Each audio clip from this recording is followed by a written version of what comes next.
things like the ability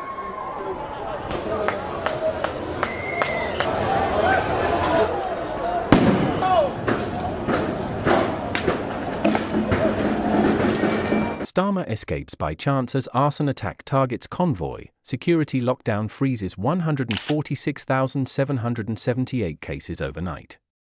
The night unfolded with the kind of grim irony that leaves security analysts shaking their heads long after the smoke clears. Prime Minister Keir Starmer escaped unharmed by chance after an attempted arson attack targeted a vehicle in his convoy, an incident that has since triggered an immediate nationwide security clampdown and the abrupt suspension of 146,778 pending immigration and asylum-related cases. According to preliminary police statements, a group of individuals believed to be migrants acted independently and attempted to set fire to a car believed to be carrying the Prime Minister following a late evening appearance. The vehicle was not the one Starmer occupied. That single logistical coincidence prevented what officials later described as a potentially catastrophic breach. At 9:41 p.m., emergency services were alerted to flames engulfing a stationary car near a secured route. Fire crews extinguished the blaze within minutes. No injuries were reported. The Prime Minister was already moving through an alternate corridor under enhanced protection, a deviation authorized moments earlier due to crowd congestion. By 9:58 p.m., armed police had sealed the perimeter. By 10:06 p.m., counter-terror units were activated. The military, placed on standby amid escalating disorder across multiple cities, was ultimately not deployed. Defense officials confirmed that legal thresholds for military assistance to civil authorities were assessed but not met, citing the speed with which police regained control and the absence of a sustained, coordinated attack. Still, the symbolism was immediate. A burning car on a route associated with the head of government cut through the noise of protests, petitions, and parliamentary rows. Within an hour, Home Office officials authorized an emergency administrative order. 146,778 cases were frozen effective immediately. The directive halted approvals, transfers, releases, and discretionary reviews across asylum intake, age assessments, early release considerations, and relocation programs. Insiders described the move as unprecedented in scale, designed to stop the system breathing until threat vectors could be reassessed. By 10:22 p.m., internal alerts warned regional commanders to expect retaliatory unrest. Social media lit up with grainy footage of the burning vehicle, captions racing ahead of verified facts. Claims ranged from an assassination attempt to a staged provocation. None were substantiated. What was confirmed was the speed of the response. Roads were closed. Convoys rerouted. Government buildings shifted to lockdown protocols. At 10:47 p.m., a brief statement from Number 10 confirmed the Prime Minister's safety and condemned the attack without attributing motive or identity. Opposition figures demanded answers. Civil liberties groups warned against collective punishment. Police sources emphasized the investigation was ongoing and cautioned against speculation. Yet the numbers did not lie. By midnight, 146,778 lives sat in administrative limbo. Files locked. Decisions paused. Movement stopped. The message was blunt: the system would not proceed as usual after an attack so close to the center of power. Analysts noted the deeper tension beneath the headlines. A government under pressure from overcrowded prisons, stretched policing, and volatile public trust had chosen paralysis over momentum. The military's non-involvement became its own headline, seized upon by critics as evidence of fragility and by ministers as proof of restraint. In the hours that followed, officials worked through the night auditing routes, reviewing guard protocols, and tracing the suspects' movements through CCTV and phone data. The country woke to a freeze order affecting hundreds of thousands and a reminder that, sometimes, history turns not on grand strategy but on a single car being in the wrong place at the wrong time. Inside Whitehall, the atmosphere shifted from crisis management to damage containment. Senior civil servants described a frantic effort to understand how a small, loosely coordinated group had penetrated so close to a protected route without triggering earlier alarms. At 12:14 a.m., A classified briefing circulated warning that copycat actions were likely within 48 hours, driven less by organization than by volatility. Police intelligence units reported spikes in online chatter celebrating the fire as symbolic, not strategic, a signal flare rather than a plan. That distinction mattered little to those tasked with keeping ministers alive. Barricades were reinforced around key government buildings, and overnight security rosters were doubled. By 1:02 a.m., Transport Police confirmed that several rail stations serving central London had been quietly closed, not announced to the public to avoid panic. The freeze of 146,778 cases rippled outward immediately. Local councils received terse emails instructing them to suspend placements and benefits adjustments. Court clerks were told to hold files without scheduling. Detention centres paused transfers. The system, already creaking, seized up. Advocacy groups accused the government of using the attack as a pretext to grind humanitarian obligations to a halt. Ministers countered that the pause was a safety measure, not a verdict. On the streets, that nuance evaporated. Protesters interpreted the freeze as proof that pressure worked. Counter-protesters called it collective punishment. By 2:30 a.m., scuffles broke out near a migration centre in the Midlands after rumours spread that buses were arriving despite the order. They were not. Police dispersed the crowd within minutes. The military's absence continued to dominate commentary. Retired officers appeared on late-night broadcasts explaining the legal line between assistance and control, emphasizing that soldiers are not a domestic police force. Others argued that the very discussion signaled erosion of confidence.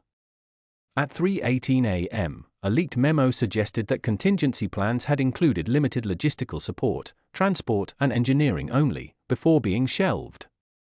The Prime Minister remained out of sight. Aides said he was receiving updates and preparing remarks. Critics said silence had become habit. By dawn, investigators had detained 3 individuals for questioning in connection with the arson. None were charged. Officials stressed the inquiry was preliminary. The burned vehicle was towed away, its frame blackened and stripped, a mundane object elevated into national metaphor. Commuters stepped over ash-stained pavement as if it were any other morning, though nothing felt routine. Radio hosts asked whether a government that freezes 146,778 cases overnight can thaw them without admitting fear drove the decision. Economists warned of backlogs ballooning into years. Legal analysts predicted challenges within days. Parents driving children to school replayed the footage and wondered how chance had become a line of defense. The country moved forward, but cautiously, aware that a single spark had exposed how tightly wound the system had become, and how quickly it could lock itself in place when startled. By mid-morning, the consequences of the overnight shutdown were measurable. Helplines crashed under the volume of calls from lawyers, local officials, and families demanding clarity on what immediate suspension actually meant. The Home Office issued a technical clarification at 9:37 a.m., stating that the freeze was administrative, not legislative, yet offered no timeline for review. That omission fueled speculation that the pause could stretch indefinitely. Internal dashboards showed case queue swelling by the hour, digital files stacked in red, flagged but untouched.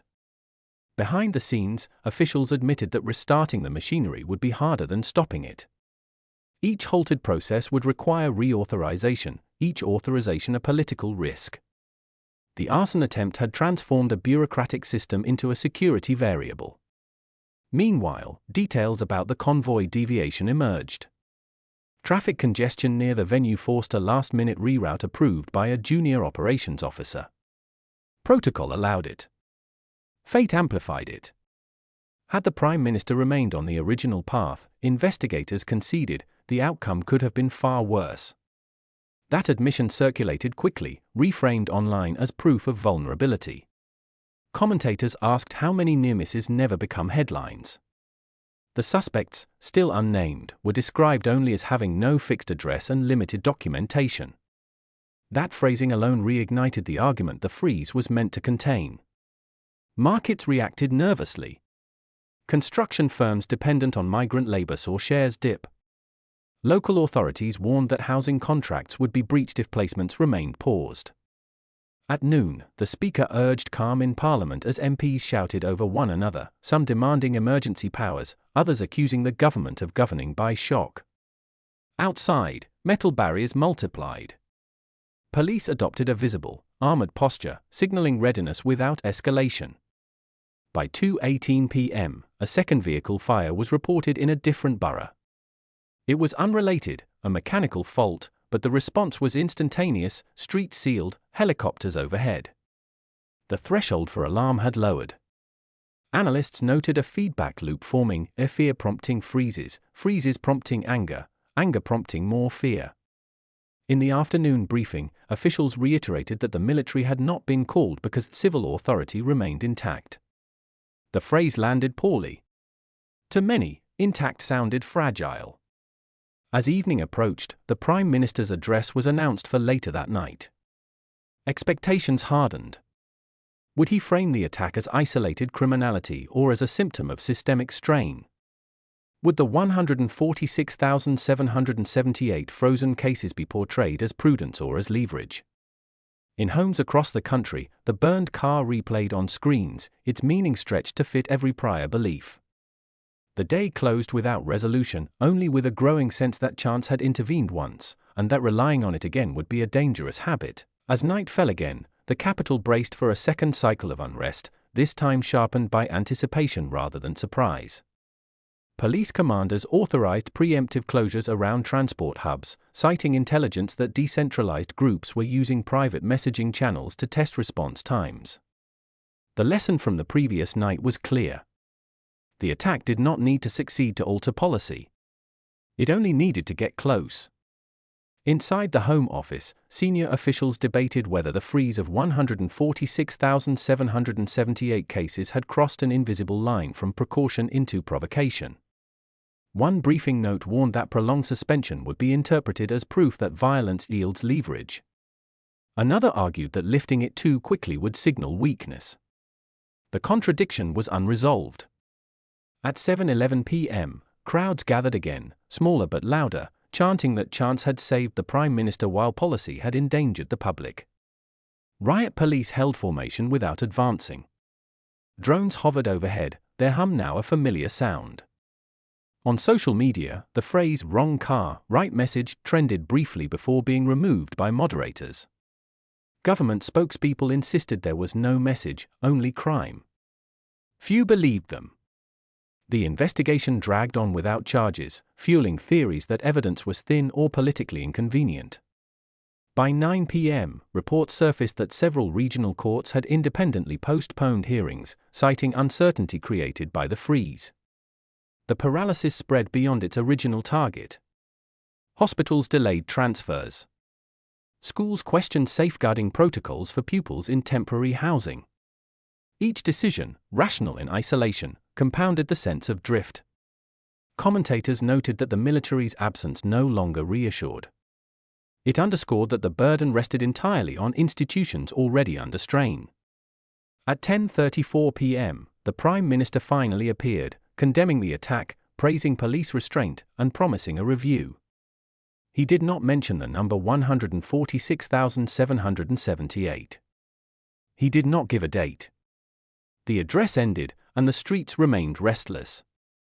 The burned car had been removed, but its outline lingered in memory, a reminder that governance had become reactive, that systems built to process quietly had slammed shut loudly, and that a nation was waiting to see whether this pause was a momentary breath or the start of a longer hold.